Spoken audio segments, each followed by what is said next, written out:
Hello, my name is Tashara Linares, and I'm the marketing coordinator here at Artworks, and I'm here with Spriha Gupta. She just had an exhibition here, I think 2 weeks ago now, and it's been an honor to get to learn more about her. Tell us a little bit more about yourself. Sure. Hi, it's an honor to be here, and we just thought it would be fun to chat about my process and why I'm an artist and what I do. So I'm a mixed media texture artist, and what I mean by that is that I use a lot of different mediums, and textures is what drives me and inspires me to do my work. I come from India, and I have lived here for the past 20 years, and there has been a lot that I have learned while going through this journey. Art is not something that I took up as a profession. I actually have a background in television, and I studied English literature. But art was always something I was very passionate about as a child. And, when I came here, I kind of decided to focus on the family. And then once my children were a little older, I decided to go back to what I love, which is art. So what inspired this current exhibition up right here at Artworks? One of my biggest muses is nature, and I feel like when I started painting again and recreating, I wanted to recreate aspects of nature through their textures and their organic forms, and that's something which is how I started. It was called the Second Life series, and when I put in a proposal to do an exhibition, that's what I really wanted to focus on, because I think the environment is something that's on everybody's mind nowadays, especially with all the unnatural things that we are facing, like earthquakes and tornadoes and unprecedented rainfall and all of that. So I feel like I want to get to the forefront nature in its beauty, and the fact that we need to really work hard to balance that things out and do our bit, the roles that we play. So to be honest, that was why I really wanted to refocus on nature, and a lot of my pieces bring that in their theme.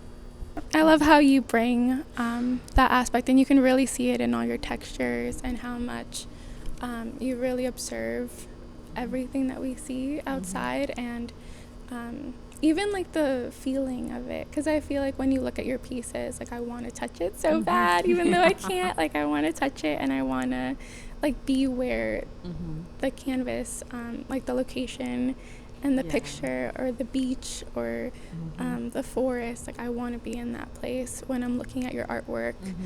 Is that something you hope that the viewer takes, or that the viewer feels when they're seeing your pieces? Or what are some other emotions that you hope to drive? To be honest, I use art as as my voice. It's my expression. And so what happens is that it's basically expressing the feeling that I'm feeling at that time or the moment. I want to capture that, put it onto canvas, and have others literally feel the same. When a friend of mine, she saw my paintings and she said to me, I feel like I'm walking into your painting. And that was amazing to hear, because that's exactly what I want you to do. When you see my trees or my forest, I feel like you should be a part of it, in it, and feel all the vibes that goes with being in a natural environment. The same thing with the beach. You should literally feel the clouds that are coming in, or the waves coming in, and just the calm and the serenity that goes with the whole landscape. That is what I aim to do, and a lot of people, I think, they look at it and they feel it, which is amazing. It's like you're having a dialogue with my paintings, and which is what I would want you to have. So yeah. So you mentioned the feeling serenity when you're looking at your pieces or being in that place. Is there a specific place for you where you feel the most peace or serenity?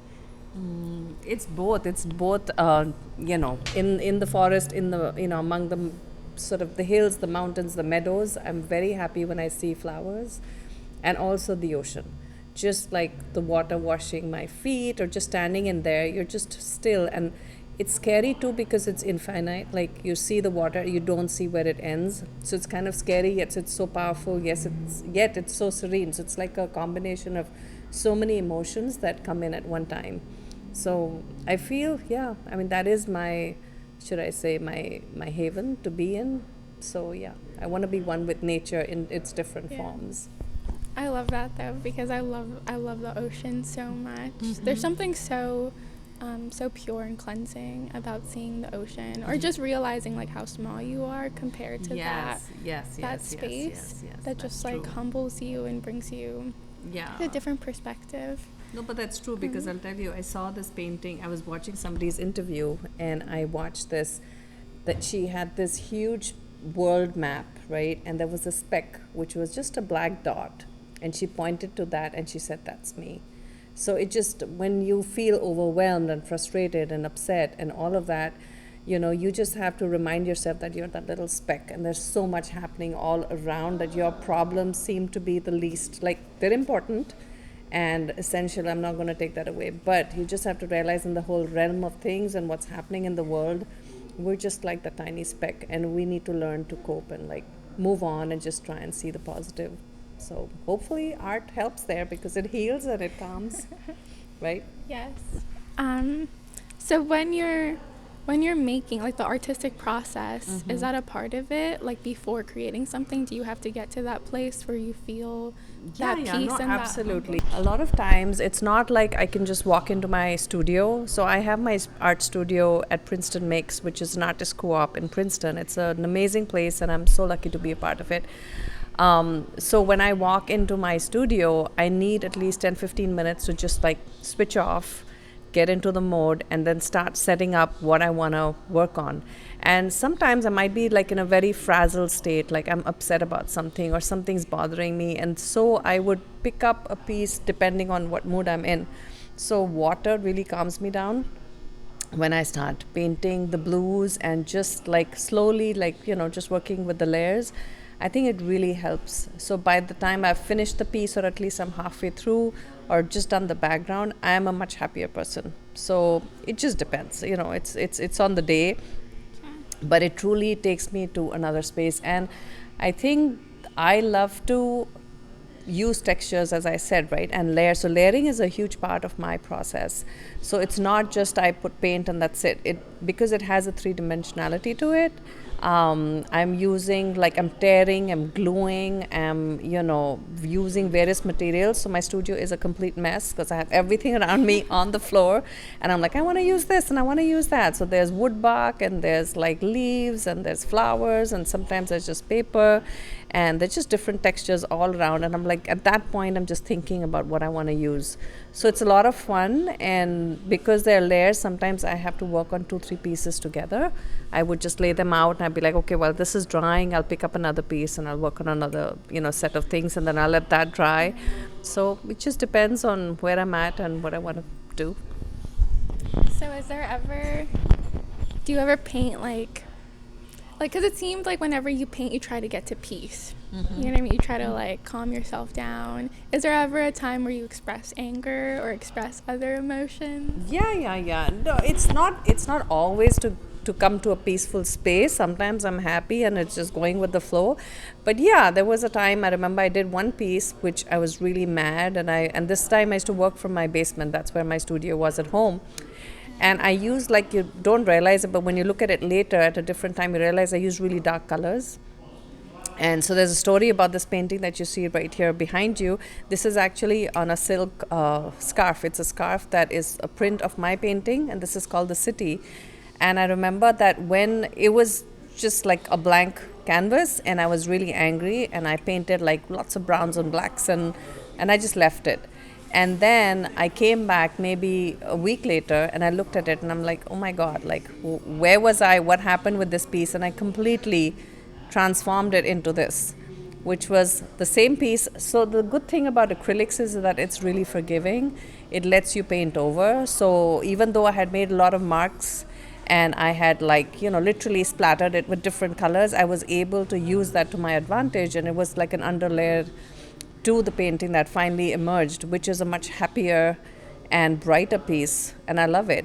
And this piece actually won an award here when I was in the member show. It got first place. So it's just that, it's like emotions that you can transform, and it's like how you feel, right? One day you're happy, the other day you might be upset, and then the third day you're kind of in the middle.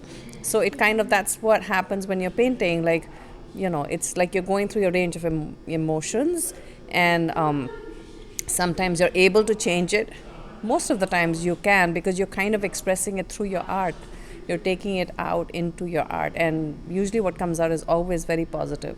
So I hope that answers your question. Yes, it does. That makes me think more about, what about textures? How do you, what is your artistic process when it comes to texture? Because with colors, right, like that changes over time, and that's the beauty of creating an art piece for an extension of time, because you really see what you're going through in that season of life. So how do you use textures in that way? Like, how do you come back and then add another texture, change the texture? So, okay, so I'll talk about a couple of different pieces. So when it comes to the beach, right, what do you associate with the beach? You kind of think of movement, you think of waves, you think of sand, you think of like weeds and like, just the natural things that are growing or lying on the beach, right? So when I create my piece, I'm like, how do I get that texture into my space?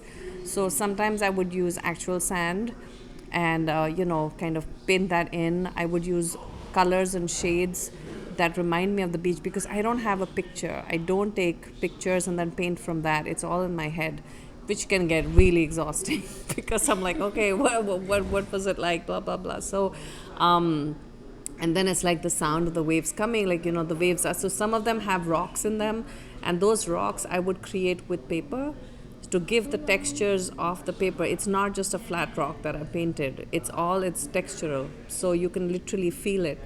And then I would think to myself, okay, the waves are crashing against the rocks, how would that look or feel? So I'm not saying I do a perfect job of it, but I think and I create, and I feel like this is what it should be like in my mind. So, it kind of gives you a semi-realistic state of what it is. And a lot of people ask me, they're like, were you here? Did you go there? Is that something? So rarely there will be some images which are like, okay, I might have looked at the picture just to be sure, because water is not something, it's a pretty difficult thing to paint, and it's very fluid, so I don't want to get it wrong. But again, there's no right or wrong in art. It's like how you see it and how you express it. So that's what comes to when I'm doing the beaches and the water. But when I'm doing things with flowers and tree bark, all of that is, again, giving you the fact that everything is organic and it has a limited life. But I'm like, how do I bring that into your into your home? And how is it that you can always look at it and be reminded of the beauty of nature and how the balance is so important? So I work with like wood chips, and while I'm on my walks and I see things lying on the road, and there might be seeds and there might be leaves which are like dying, but I'm like, okay, I can, if they're still soft, I can work with them. So I would bring them back and I would try and see how I could use them in my artworks. So it's, again, I mean, even the piece behind me has got wood chips in it, and it's got like threads of like beaten wood, like paper. And so this piece is called Unbothered. And it was interesting because a lot of people ask me, like, why is it called Unbothered? Like, what is that connection with this tree? And I'm like, that's the whole point. It's like, this is what we are given and this is what we're doing to it. And the question is, are we that unbothered that we can't see it happening? Or if we are concerned and if we are bothered, what are we doing as individuals to make that change? Each little step that a lot of people say, what can I do? How can I help? Like, everybody, nobody's doing anything. But I feel like every little step that even we make in our own homes, whether it's drinking, like I never buy bottled water. I just can't. It kills me to buy bottled water. I always carry my own water bottle everywhere. And I use a filter at home so that I'm not having to buy bottles. So that's my little thing of at least trying to not get plastic. And there are lots of different ways you can do that, right? There's just a little thing. So, if so many households did that, you reduce and not use so much of plastic. So it's just little things like that. So this tree is just about the future that we want to leave for our kids and their, future generations. We don't want that to be black and gray and dark and colorless. We still want to leave them with color. And so this tree talks about that. I mean, one side of it is the dark, decaying, sad, bleeding part, and the other side is the green and happy side, which is what we were born to, right? So it's a privilege, and that's what we always have to remember. we as humans have really used up a lot of the resources that we have. And we are aware now, going forward and even living today, that it hasn't worked so well for us, right? We have created a kind of, what should I say? It's like almost like a endless pit of things that are kind of falling in now, and we need to like get out of it. And the only way to do that is change. Change the way we live, change the way we consume, eat healthier, grow healthier, like stop using so many pesticides and this and that and everything. It kind of affects our health. I mean, cancer has become so big, and why is that? It's just because one of the main reasons could be the food that we eat, because it's what we're putting into our system. And if that has pesticides and other chemicals in it, we're putting that into our body, and that's what we're living with, right? I mean, the other thing is, what are we breathing, the air we're breathing, all of that. It's just it's that's what I'm attempting to do. That's why this becomes my vehicle of expression. I'm just trying to share that this is what's happening, this is what could be, and we need to make that change and move towards something positive. So when you first began art, is that what you wanted to make art about, or was that something that it just grew into and you started realizing that you love painting pictures about nature, and just like climate change being such a passionate topic? Was that something, was that always an interest of yours, or like as you painted, did your appreciation grow? Um, so I would say that the environment, nature, all of that has always been something which has been my happy place. I've always been passionate about it. I just didn't know which way it would come out going forward. Like as a child, I loved it. I loved being in nature. And as I grew older, it was I mean, if somebody asked me where you want to go for your birthday, I go to Longwood Gardens because that's my happy place. I want to be with flowers and, all of that. But I think the consciousness of what I could actually do with my art came as I kept making more and more. And I realized that each piece that I make has a story behind it. There's a reason why I've created it. It's not just, I just don't want to make pretty art. I want to make art which kind of, creates an emotion in you, which is either waking you up from a space that you're in, where you feel like you want to do something more, or it just takes you out of a sad place, makes you happy. It's like giving your soul what it needs in various ways. And I think it just grows as you move along. I mean, my first solo exhibit that I had in, I would say it was like 2017, one of the people visiting said that, you found your voice. And I was like, you really, like, they saw my whole body of work and they said, this is what comes out strongly. And it was a huge mix. It had people. And one of the things that really also bothers me is how people wear layers of who they are. Like, I feel like you should just be true to yourself and just try and be honest. And I felt like I had this whole series called Candor, which was, again, I used cheesecloth and fabric to make layers, and it was kind of symbolic of the layers that we wear in society, because for a lot of us, we can't really be true to who we are because we're supposed to be a certain way. You're supposed to fit in. You're supposed to be accepted the way you are. It's very difficult to just blend, and I see it in schools. I see it especially with children who are in school. There's so much of peer pressure, and a lot of that has also inspired me to make pieces. I have a piece called The Outsider, and it was about how when you're not part of a school system or you're not part of a system, how difficult it is to come and blend into that system. If you're from a different culture, different, you speak a different language, you eat different foods, how is that impacting you on a daily basis in school? And believe me, it's huge. It's so big that it would bother me enough where I had to create art pieces around it. And it was in a show at the Arts Council of Princeton through the Princeton University, and I was so happy that they chose it because it had that strong message. It's about truth and reality, right? So it's just that everything that I do always has a kind of story, a message behind it, hoping to take it to the next level. Has there been any movements or artists that have inspired this show? I wouldn't say this show specifically, again, because this is something that's really close to my heart. It's nature. So I would say when I started this journey of, so my very first piece was a trunk of a tree, which is something that I created with, with tissue paper and other layers. So there it was just something that was coming from inside. But the next piece that I made was of orchids, and these were orchids that had fallen off the plant, and I didn't have the heart to throw them.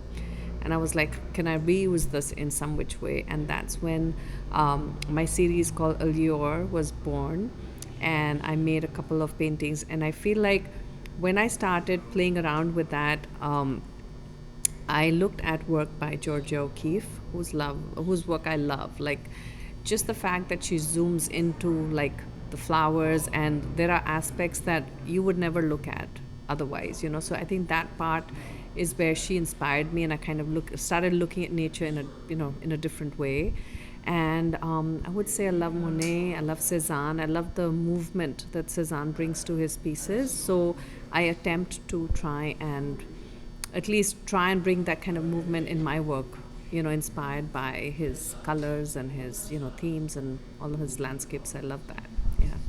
At the opening reception, there was this gentleman who approached me. He was looking at my Second Life pieces, which have the flowers and the tree bark. And he was fascinated, and he looked at me and he said that I never liked artworks with flowers. I just thought they were like, eh. But he said, I just looked at your pieces and they're just amazing. And it just made me look at them in a completely different way. Like, I cannot believe that you can do such things with flowers and tree bark and just natural forms. And I think every time I hear something like that, it just is so much. You know, it's like music to my ears, and it like warms my soul, because it's like I'm trying to do something where I'm trying to bring the onlooker like closer to the piece and associate, have a dialogue, have a conversation, and connect, most importantly. So I think for me, the community connecting with my works, thinking of nature in different ways and how they can give back or recreate, or, you know, whatever, something that inspires you, is what I hope for, and some positivity in any which way. So when I hear people speak of my art like that, either they love the colors or they love the textures, or they're like, I cannot believe that this, you can do this with wood, or you could create something like this. And, you know, pieces have skewers, they have coffee filter papers, and you would be like, seriously, like, where did that come from? So it's just whatever I feel can kind of contribute to creating a certain texture, you know, you find that, and I want people to connect with that. So do you collect a whole bunch of random things as you go on? My studio is a complete mess. Yes, there's like, I'll be walking, I'm like, oh, maybe I can use this, or maybe I can use that. And it's usually things you'll find around your house. I'm not going buying things, to be honest. Yeah, it's usually, I'll be like, somebody has you know, a studio, or has like a shed where he's got like things that he's ready, like sawdust and like wood chips, and be like, do you think you can do something with it? And I'll be like, sure. And then when they heard this is what is the homestead, right? I met with these people and we were having a discussion, and they're like, oh, you know, I have stumps of trees lying in my backyard, you know, you should come see it and see if you can do something with it. So it's like they think of me, they think of, you know, parts of the tree, and they're like, do you think you can do something with it? And I'm like all excited. I'm like, sure, like, you know, we can figure something out. Yeah. Where do you store it all? Because I feel like I always keep things, like random things everywhere, or like cute little papers that I find. Yeah, but it's so difficult. Yeah, it is. I have a storage issue, but right now, so what used to be my studio at home has now become like my storage space. I have like 3 shelves full of things, and I have to sometimes revisit. And I told myself last week that I was going to clean it out, and it hasn't happened. But I've tried to organize it, because I also did interior designing for a bit. And so I have all those fabric books, and some fabric books, but a lot of their fabrics, which they send you as samples. And I try and use them in one of my pieces from the Logged Out series. It has one of the samples that they had sent me, and I was like, can I use it in some which way? So yeah, I have a lot of different materials sitting at home. Do you do that professionally, or do you? I did that for a little bit, but then I realized that my art was my calling. Like, that was where I wanted to really, like, you know, because you can really go with the flow, do what you feel like doing. Because with designing projects, it's more about what your client wants, and what is needed, what the space needs, and things like that. There are certain limitations to that. You really can't like do what you want to do all the time. So I feel like for me, it was not my tool of expression, to be honest. That's what I realized. So I went back to what I love doing, which is painting and art. So with interior design, does it like, do you think of that as well when you're painting a piece? Like, do you think of where it's going to be, how people are going to place it, the design around it? Yeah, so I guess, like, with your pieces, do you make them kind of intending for them to be used in an interior designing kind of way, or does that cross your mind? No, not really, no. But what I do is I always help the person who's looking at a piece, because a lot of people I've learned over time have a difficulty in visualizing, like they can't visualize a piece in their space.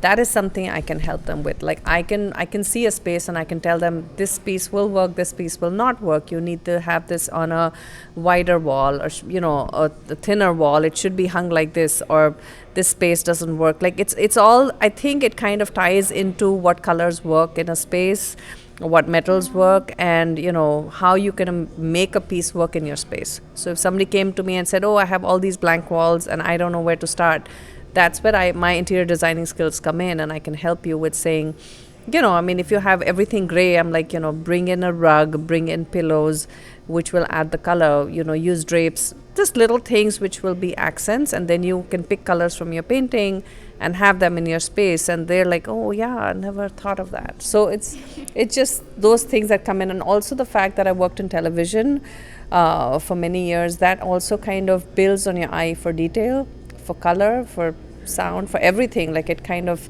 enmeshes. And I did that when I was really young. I was 21. So I think it stays with you, and it kind of informs as you move along. So there are certain things that kind of grow with you and develop intrinsically. Yeah. So how's your home space? Is there a whole bunch of your own artwork up? Oh, yes. My house is like my gallery, and my husband's complaining right now because most of it is empty since all my pieces are up here at Artworks. So, yeah. Yes. Yeah. Yeah, no, because he has one of my paintings and in his office as a backdrop, because he does a lot of Zoom meetings, and he's like, don't move this artwork from here or replace it, because when I'm moving things around for shows, he's like, I want it back. So I think they've kind of gotten used to it. I've gotten used to it hanging on the walls. So I kind of find it strange now when the walls are empty. I'm like, something's missing. But yeah, that's what it is. I try and make a space for the artworks. I have space in the basement too, and also in my studio. But again, my studio is small. It's like a 10 feet by 10 feet space. So there's only so much I can put up. Yeah. And we have literally like 2 walls. So yeah, so my home is my gallery. That's so cool though. It's kind of like IKEA, like walking through IKEA, and you have the different placements and the different examples of what things would look like, and you just take your clients and you're like, look, this is how the art works. Yeah, I have done that in the past. I have, like, they have come home and they have seen it in the setting, and they'd be like, yeah, and I can show them, because I have one space which is my favorite. Everything is gold and off-white there, and I have like 4 pieces of mine hanging, like one like diagonally, it's a triptych on the wall, and the other one is from the Candor series. It's in shades of purple and gold, and so it works really well when everything else is off-white. So that's like my staging space if I need it. Like if somebody wanted to see their artwork in a space, that's where I would stage it for them and say, see how it would look. And but I've even carried my paintings to a client's house, and I've been like, since you can't visualize it, here they are. Like I have 4 pieces, hang them on the wall, see what you like. And so yeah, that is also something I do, just because it helps them see it in their own space and setting. And if they need help with colors on the walls and stuff, so that kind of just comes along with it. Yeah. So It'd be cool if you taught a course on interior design. Oh, no. But also with that, like there's a knowledge, right, of the colors and the color palettes that you use for interior design. And I'm sure you take that into your artwork as well, and all of that knowledge, right? Again, it's very intrinsic, really. I feel like what I learned in interior designing is like right at the back of my head now. It's again, for me, my phone is my best lens. Like I do something and I'm always looking through my phone, and I'm like, do I like it? What do I need to add, or how can I change it? It's not so much what I've learned in the books, because it kind of tells you about styles and setting up your own restaurant or your office space. How would you do it? Where the lights should be placed? So it kind of is there in the back of your head, but it's not something that I'm really applying to when I am painting or when I am making a piece. If somebody asks me, that's when I would be like, yeah, no, this is too small a wall, this doesn't work here, we can move it here. Those things is what then comes into play. But yeah, I would say if it was a course, it would be more about just following your instincts and just painting or just doing what comes naturally to you, and then kind of seeing, because I didn't go to school for art. And so I feel like in a way it's a positive for me, because I'm not limited by any rules. And sometimes I do things, and somebody who has gone to school for art and will look at my piece and say, yeah, you use the rule of this and you use the rule of that. I'm like, oh really? I did? Because I did not, I didn't think of it like that. I just did what feels right to me, and it kind of falls in to place. Yeah. Honestly, that's the interesting part, like the because I took aesthetics in college, and it's so fascinating getting to understand like where everybody's stopping point is, like the moment when an artist steps back and it's like it's finished, but everybody's like finishing point looks different because there's like, it's almost like a certain feeling that you're trying to get into or trying to get to, where you're like, okay, this feels complete or this feels enough. Yeah, and it's so like fascinating to see how that is for different people, because for different artists, like they don't stop until it looks so realistic, like it's almost exact, and then some artists, like they stop when it's super abstract, and they're like, that feels right. So it's almost like what kind of emotion feeling, you know what I mean? Like, I don't know. Different people are trying to get at. It's a really tough one, really. To know when to stop is tough. Because, and I'll tell you what I honestly do, sometimes I'm kind of confused, so I would just leave the piece and come back to it maybe after a couple of weeks, sometimes after months, and then know exactly what's missing. So, you'll do a piece and you'll be like, it's incomplete, something's missing. So I was reworking a beach piece. I was like, okay, it's done. And I had it on my wall for, I would say 6 months. And I looked at it again. I said, no, it's not done. I need to add some more elements to it. So that happens too. So, and it happens with, I'm sure, a lot of artists. Like you come back because you feel like, I can't add anything else to it right now. And maybe after 6 months, you look at it and you're like, no, I think it's done. It is actually done, and I'm ready to like put it up. So I guess I'm not scared to show my work. I'm like, it may connect or may not connect, but it's still up on my wall. And some people connect with it right away, and some people come back to it after a few months and then make the connections. So do you work on multiple pieces at a time, or? Yes, I do. I do sometimes, because it's like some things have to dry. Some things I have to do a background for, and then let that dry, and then come back with it. And since like I'm working on a piece right now where I've just done the backdrop and left it, and when I find the leaves that I want for that piece, then when they're back on the trees and they're on the ground, that's when I will go back to it. So that has to wait. So that's a piece that will take a couple of months now. But there's something else where I might be fixing, like I feel like it's not right, I might be adding to that. And then there might be a third thing. I've also started working on wood.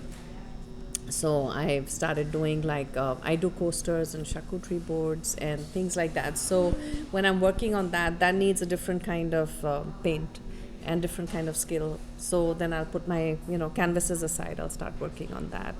So yeah, they just lots of different aspects to it. Yeah.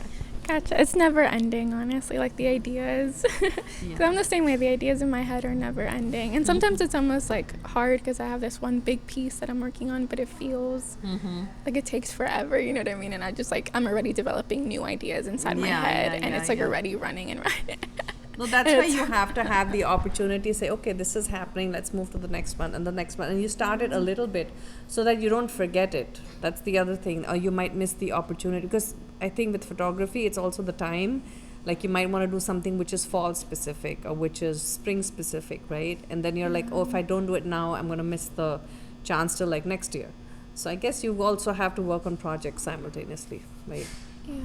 Yeah, right now I work a lot with oil paints, I guess, and like portraiture. Okay. So that like takes forever. And like yeah, I know. I have no patience with oil. It takes forever to dry. So I'm good with acrylics, because again, the other thing is that I don't premeditate what I'm going to make unless I have a thought like, oh, I love the clouds today, I want to make that. But usually it's like, okay, what am I in the mood for? And then I just start, I go directly on the canvas. I don't sketch. I'm really lazy. Like I will not sit and do like sketches and what colors am I going to use, blah, blah. It's more like, this is what I'm doing. I just bring all the colors out. I'll bring my papers out and I'll just start working on it right away. So it's that way. It's nice. It's natural. It's more organic, I feel.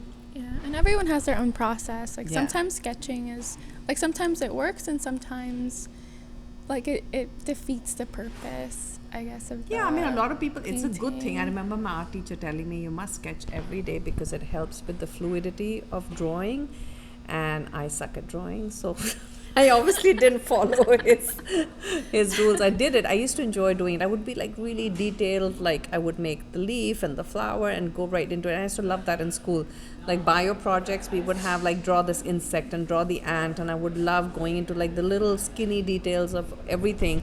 But if you ask me to do that today, I'm like, no, no, I don't have the patience now to do that. So I think things change with time too. Yeah. Yeah.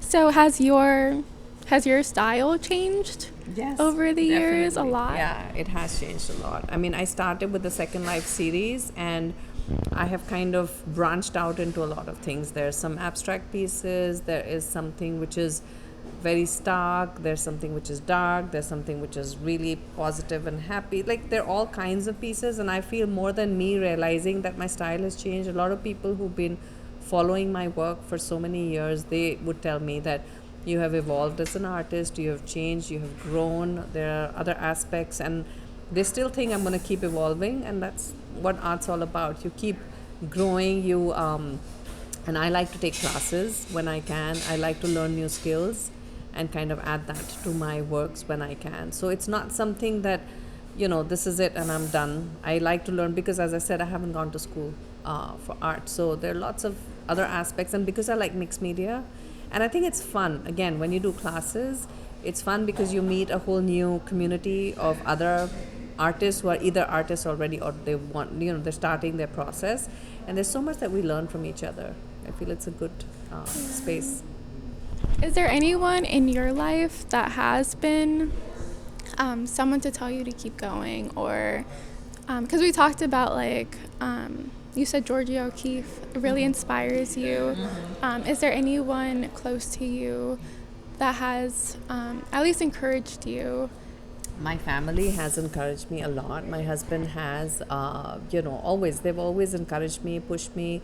My sisters have been really there for me. My whole family, whether it's my parents, whether my in-laws, they're a huge, huge support system for me. And I feel like I think I had to drive myself the most, because I think you need to have affirmations every now and then, just to tell you that yes, you have it in you. You can, and I think you need that more when you start. So I remember, as I was telling you, the first piece I did was Allure, which was with the orchids, and I took it to Jerry's to get framed. And Kristen was then, she's really sweet, and she said this should be in a museum. I'm like, what are you saying? I mean, are you crazy or something? No, she said, no, this piece is amazing. You should, submit it for a juried show. And I think that's when I got the encouragement that I was looking for from somebody who didn't know me. Because again, it's like, the people your friends, my friends have also been a huge support system. So all of them, I mean, they would always say, no, you're doing really well, you should carry on. But this was somebody who didn't know me, with no idea, was just looking at my work. And she said that you need to put this in a show. And I think that is the encouragement that you're looking for at all times. And, you then start putting your work into juried shows. Some of them are yes, some of them are no. You get disappointed. But you have to keep learning and moving on. So it's like dejection is part of it. You get dejected, and, you get rejected, but then you get accepted. So it's like a mixed bag, a lot of emotions. It's a lot of ups and downs, and you learn a lot through the journey. What are the workshops that you have done and that you hope to get into then in the future? I've done a couple where I worked with adopted kids. A friend of mine reached out to me and asked me to do workshops with these children, and it was related. Again, I did an identity tree workshop for them, and also a mandala workshop, which was a lot of fun because I had different materials for them, and they loved it. There was shells and sand and sparkly things, and this was for age groups, I would say, from 8 to about 13 or 14. So that was with those, and I did it twice. I did it during COVID also. And then I did a workshop with Art Sparks. I've done a couple there where I worked with little kids. They're amazing. They're so cute. And I mean, I would say I've been bad about doing workshops because I want to do them. I just have to. There's a lot that goes into creating one. So it is on my futuristic plan to do a workshop.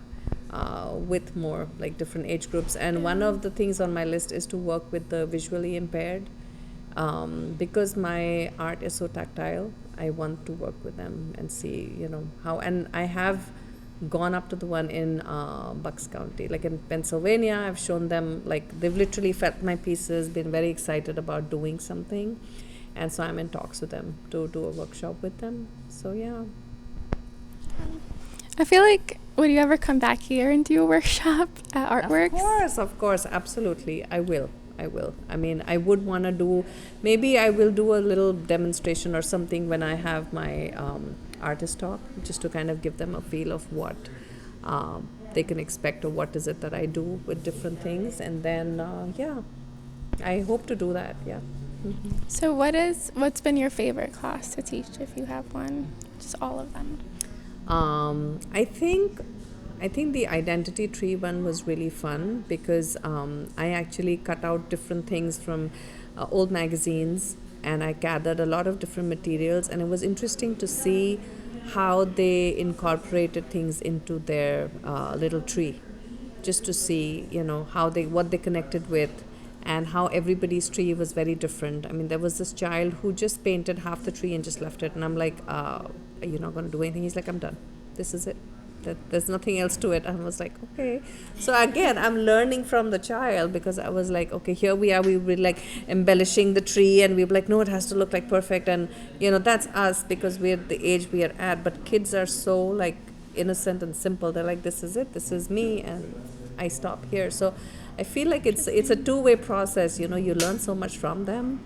And the other one that I really liked was where we were working with tissue paper, like different kinds of things, and layering with that. And again, how they use it to how they want it to be. That's what I love. Like, somebody made waves out of them, and they took shavings of wood and made like curled, waves, and somebody was making a house. So it's like, I don't really guide them. My thing is, here are your materials. This is what I have done as an example.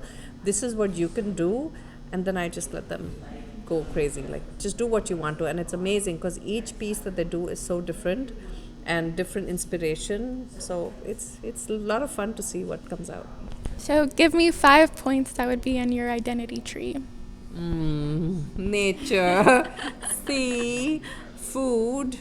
Let me see. What kind of food? Oh, lots of food. All kinds of food. I love food. I'm a complete foodie, so I love all cuisines. So, yeah. And then what else? Clothes. I love clothes. Who doesn't, right? And I think anything that leads me to the peaceful, like whether it's yoga or mindfulness, or just being one with nature, really, like whatever. I mean, I was at Mercer Park the other day, and I saw this swan swim into the lake.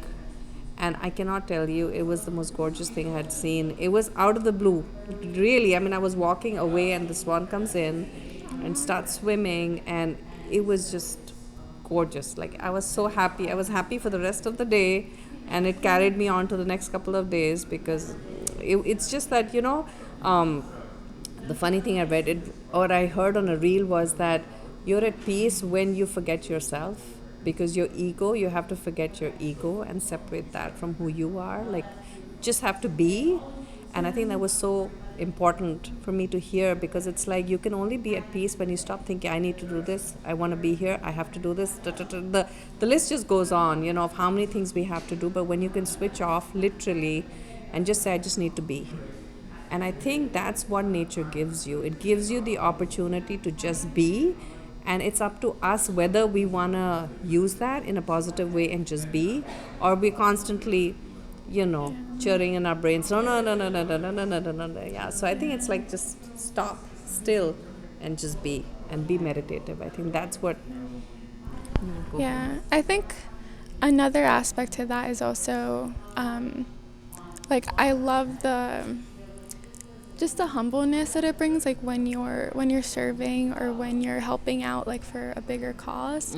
Like, I feel like that really helps to take like your ego away from you. Yes. Because like when you're alone, you're like criticizing yourself so much. And when you're in the presence of like having to serve, like it doesn't matter, like, you know what I mean, like who you are, like what you're doing, you're focusing on the other person or the other cause, and therefore you no longer have to be about yourself. Yeah, no, that's true. It's like moving to the next level, and I think that takes time, and it takes patience with yourself, because you're like, okay, I'm done. I need to move to the next level where I want to serve. I want to be a volunteer, and again, that's something which comes also a little bit from how you grow up, your background, and also moral science, believe it or not. I mean, I learned moral science when I was a child, and I think it kind of gets into your system so like deep that it doesn't leave you. Like I feel guilty if I'm not doing something right. Like literally, it's like it is to help is, it's like pay it forward. It's so important, and I feel like it comes back, in kindness in some which way.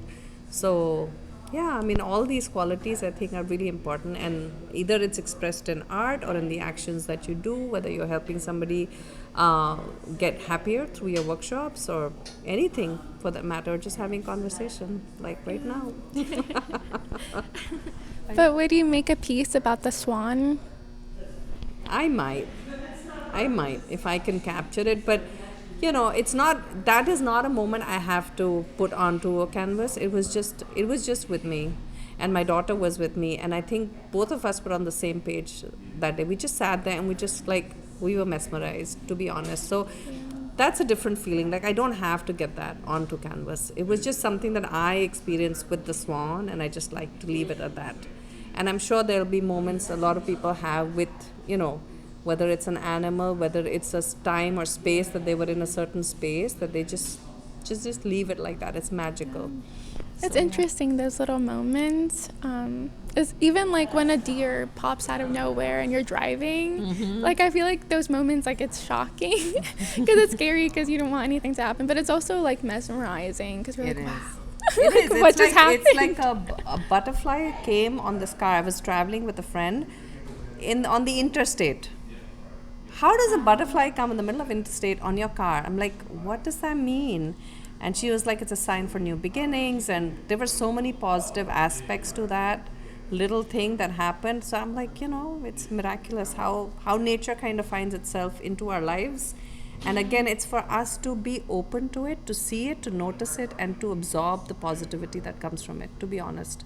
Because things might be happening around you all the time, but if you have your blind eyes, like, the blinds on, and you don't see what's going on, you'll miss it.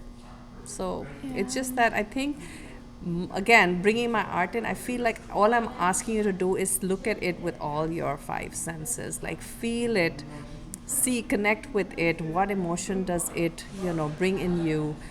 Is it a happy one? Is it a sad one? Is it something that you look forward to? Do you connect with, what do you leave with when you finish seeing the painting or you've spent enough time? It's not something you just walk by. I want you to stand there, look at it, feel it.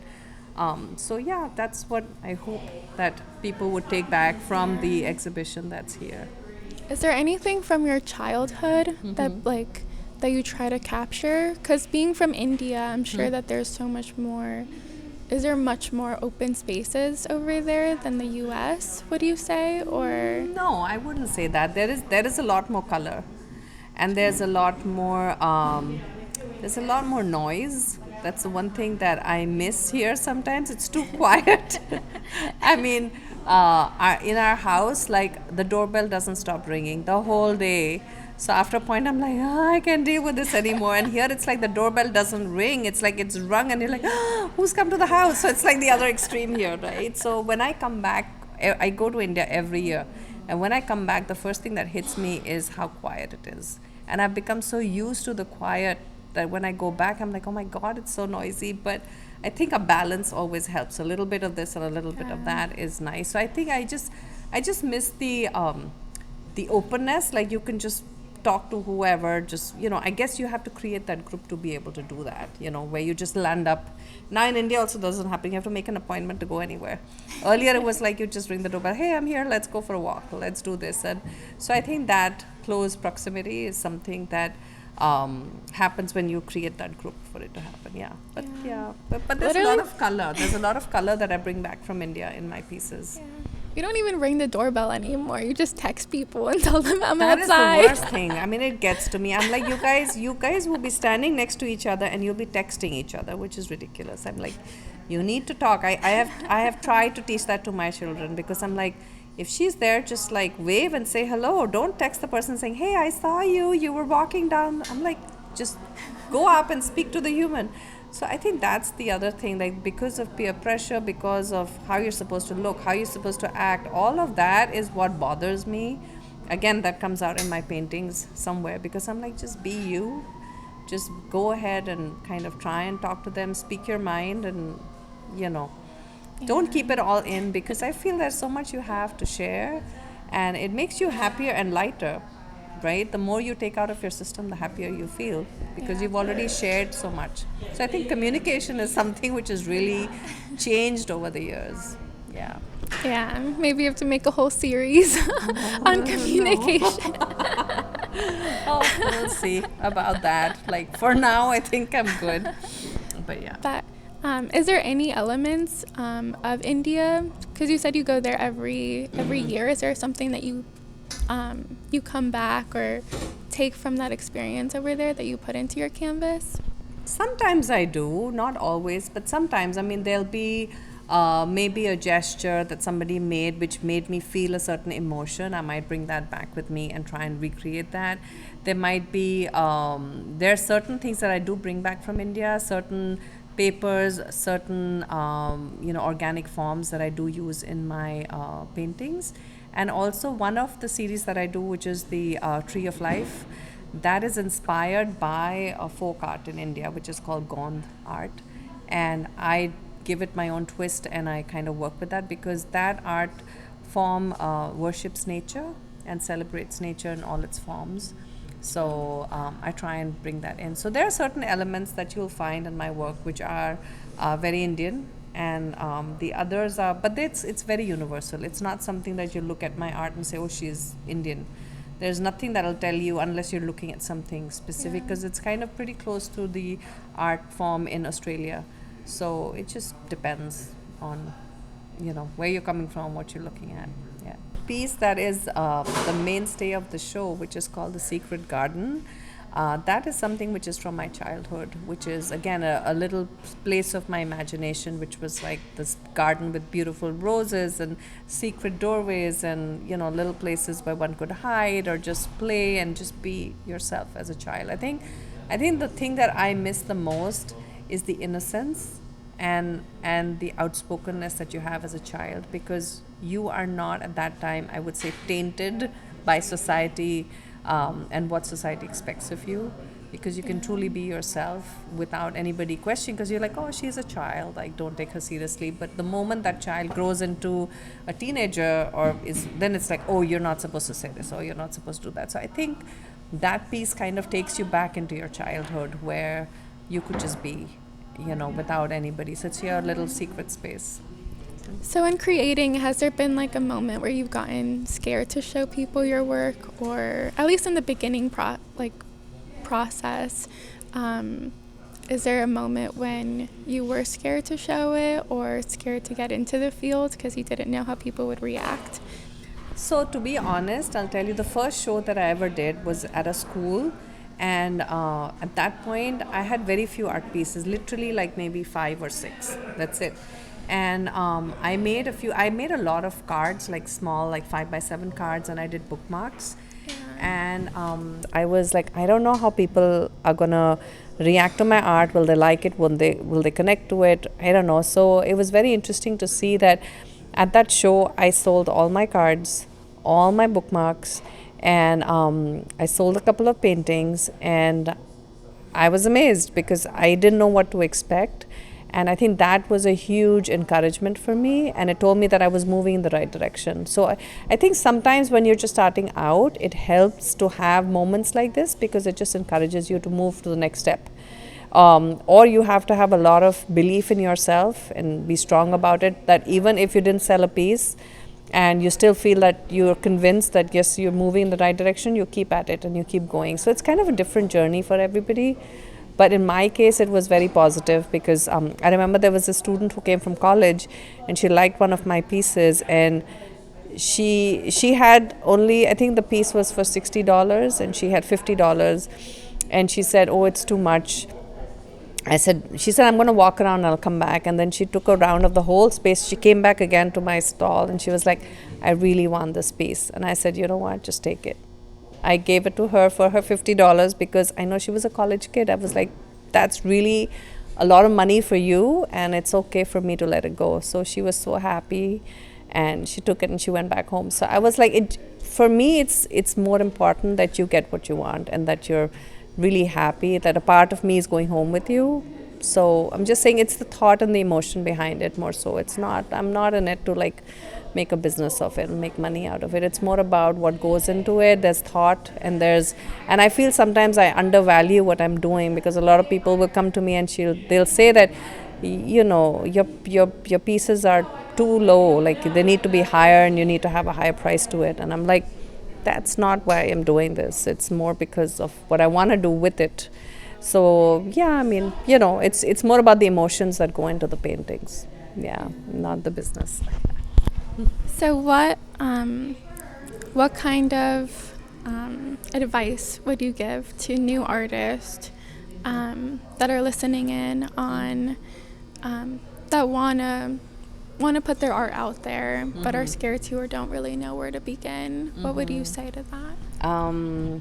Actually, a lot of artists have approached me and I have helped them by saying that the first step is to go through juried shows, because that is one step closer to somebody else judging your work, if you're open to being judged, because that's what a juried show does.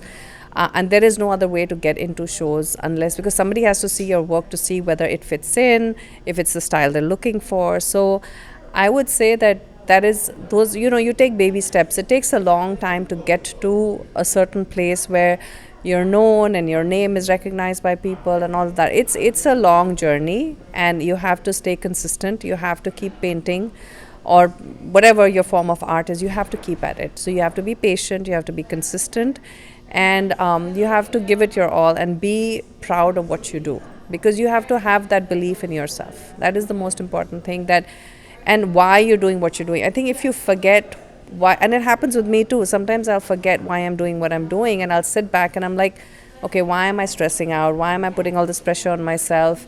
Why am I again painting? And so when you talk to yourself and remind yourself, you realize that you're in it for something else. So everybody wants to be famous and known and all of that, but that comes at a much later stage. I think what's more important is that your vision of what you want to do and why you're painting. So I would say, in terms of logically, it would be enter juried shows, put your artwork out there, do smaller shows to start with, just to see how people take to your art.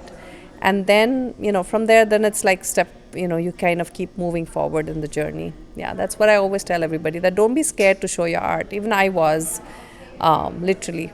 Yeah, and nothing is too small. Like, you know, the smallest show, I mean, I started with an expo in my township where maybe 20 people came to the expo. But it was still, for me, it was a big step because I was actually sharing my art with a public I did not know. It was out of my house. So I think little steps, baby steps is where you go, and then, you know, things happen when they have to happen. Yeah. How did you get involved into Princeton? How did I get involved into Princeton?